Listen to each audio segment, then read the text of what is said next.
Hi mga boss, kamusta kayo? So ayan, meron na naman tayong i-share isang bagong gamit na kapaki-pakinabang sa pagse-cellphone and tablet repair. Sa video na to, meron na naman tayong na-unboxing na isang magandang gamit. Sana magustuhan nyo to mga boss. Ayan, kabibili lang natin kahapon sa Quiapo.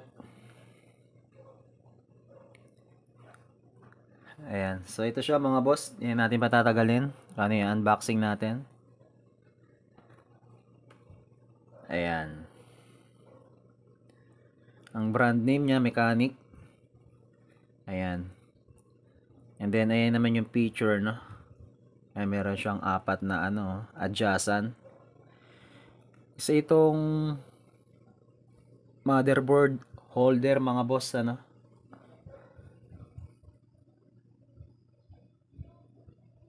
Pinakapangalan ng unit, Alien X. Ayan. Omniponent clamp. Special shape clamp, no? Ayan. So, isa itong magandang motherboard holder at CPU IC holder, no? Ayan.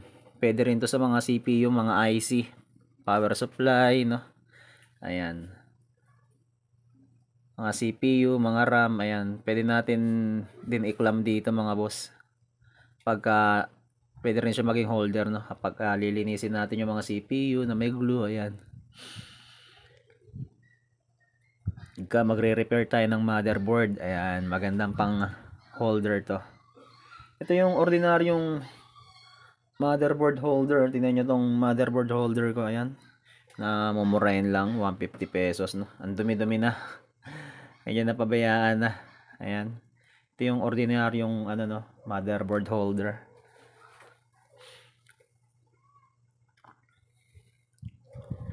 Wala mga boss kung meron yung Shopee Lazada nito no? Ayan. Then sa likod. Ayan.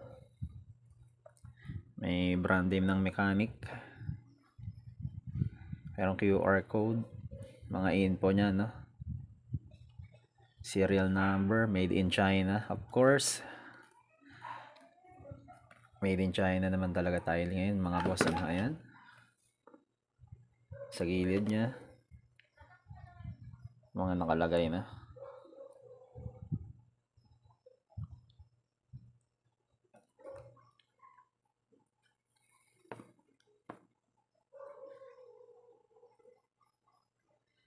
So, noong 2023 lang to lumabas, Ayan. Ayan, nakalagay yung year po, 2023.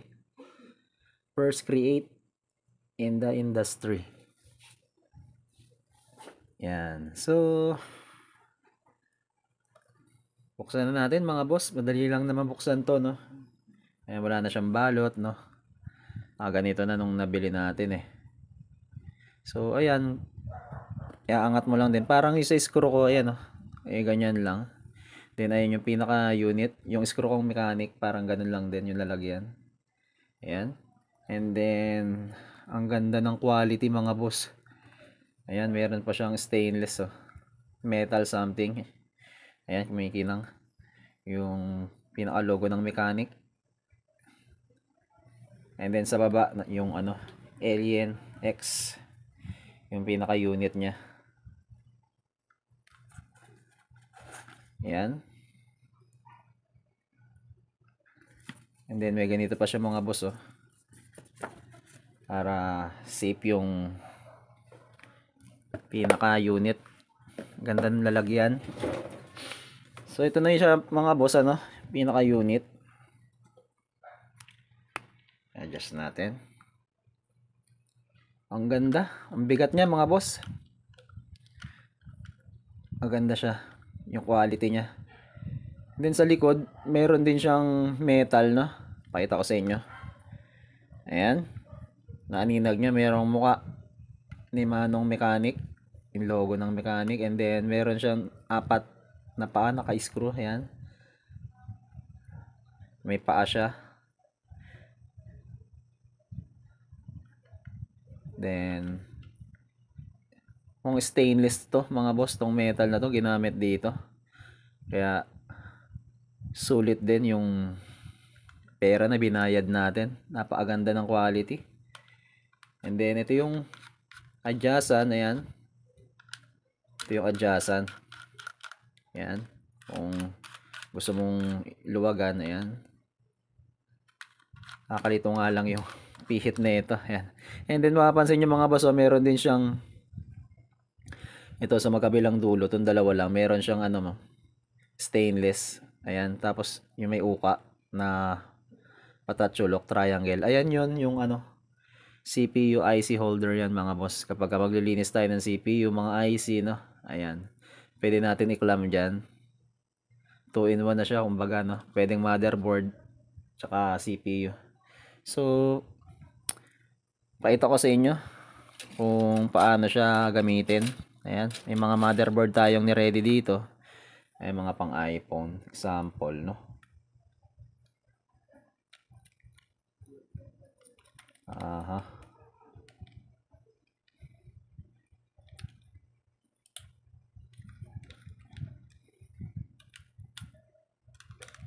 Yan, ipag natin para makita nyo.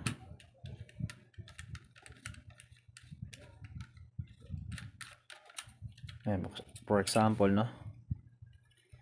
Mag-hold tayo ng isang motherboard.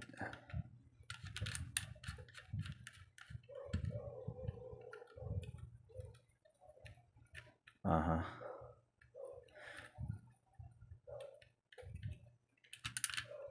Sensya na kayo mga boss, medyo hindi ko pagabay tong holder na to eh.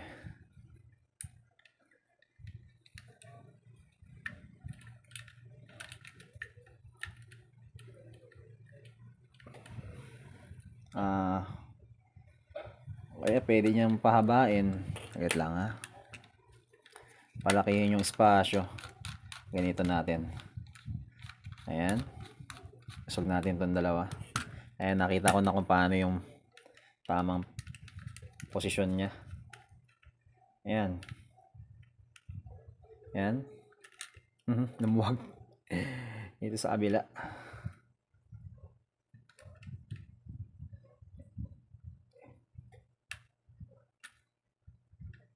Ayan. Oh. Ayan. Hindi siya gumagalaw. Ang ganda niya mga boss. Kumbaga, na rin to eh.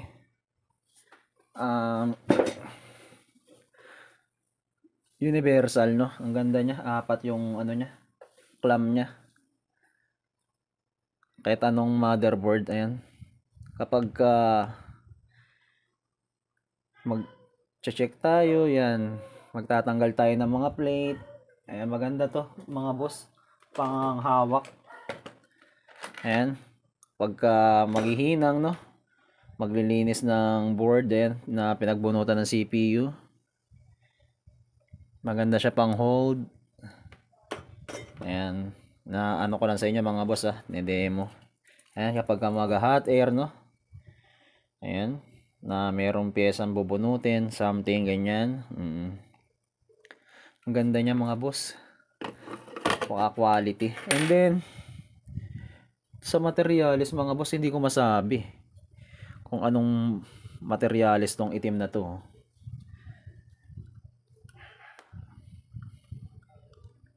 Ang ganda niya.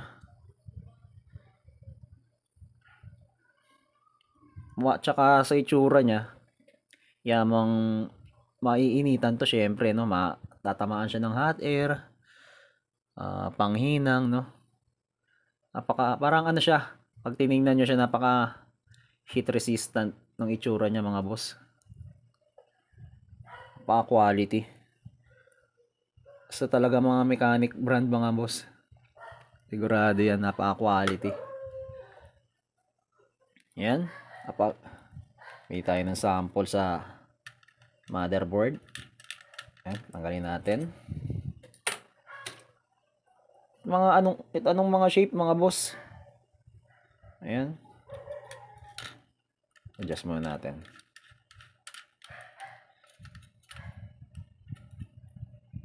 Ayan. Dahil meron naman to ipitan sa kanto niya mga boss, no? Ayan. May siwang yan. Kaya ma-hold niya. Di ba? Ganda niya. Ayan. Pag magtatanggal tayo ng plate, pwede yan.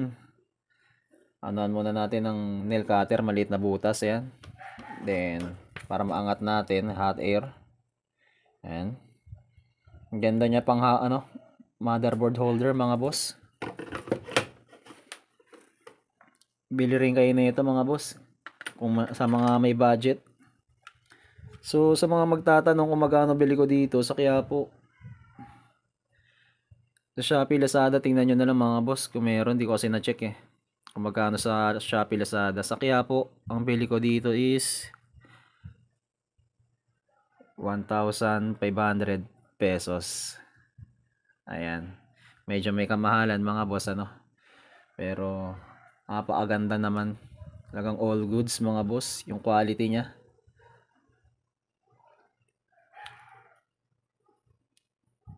Stainless pa yung likod Kita nyo naman. May mukha ni Manong Mechanic. And then sa hawakan din pala mga boss ng pampihit. Ayan, may logo rin ng mukha ni Manong Mechanic. Ayan. Yung apat na yan, meron yan. Meron.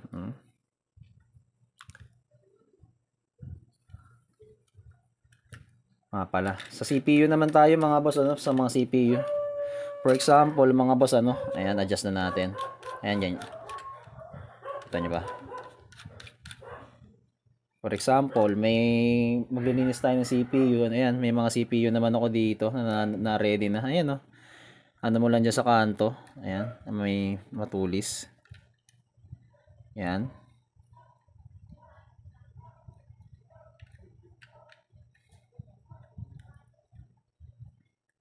Ayan, di na yung magalaw mga boss. Kita nyo ba? Ang liit kasi ng CPU. Ayan. Binunot ko lang yan sa isang cellphone para may ma-demo ko sa inyo mga boss Ayan, and then ayan, kapag maglilinis tayo, ayan gamitan natin ng solder wick.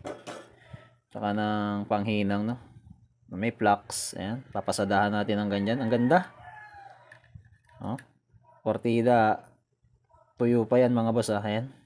Pagka maglilinis tayo ng mga CPU, ang power IC, ayan Yan lang Ganda niya pang hold mga boss kahit sa CPU, hindi siya gumagalaw.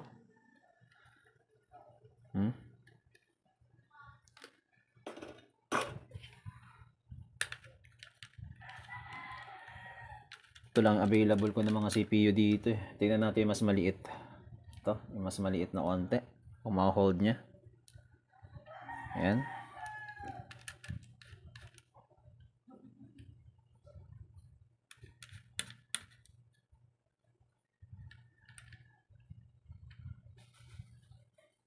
Ayan, na-hold niya pa rin mga boss.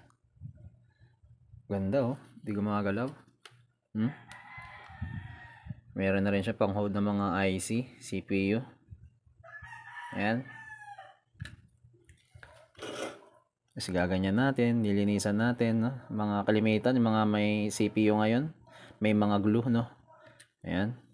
Pwede nating tanggalin yung mga lumang LED. Ayan, kapag magre-revolve tayo, maganda to mga boss.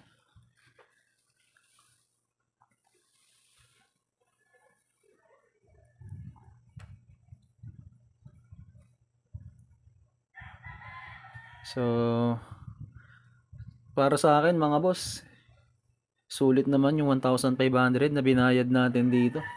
Tsaka, itsura pa lang niya. Talagang napaka-quality, mukhang matibay. Talagang tatagal sa mga bakbakan na paggawa ng mga motherboard pang hawak, mga CPU. Tsaka maganda yung quality. Ayan, mukhang matindi yung heat resistant na ito mga boss. Matibay siya, mainit. Quality na ginamit sa kanya, materyales. Ayan. So, sana nagustuhan nyo tong video mga boss. Tong bago nating gamit, sana nagustuhan nyo. Ayan. Screenshot nyo na lang mga boss. Ito yung lalagyan ulit oh. Mechanic Alien X. Ayan. Tahan nyo ba? Alien X, ayan. Alien X.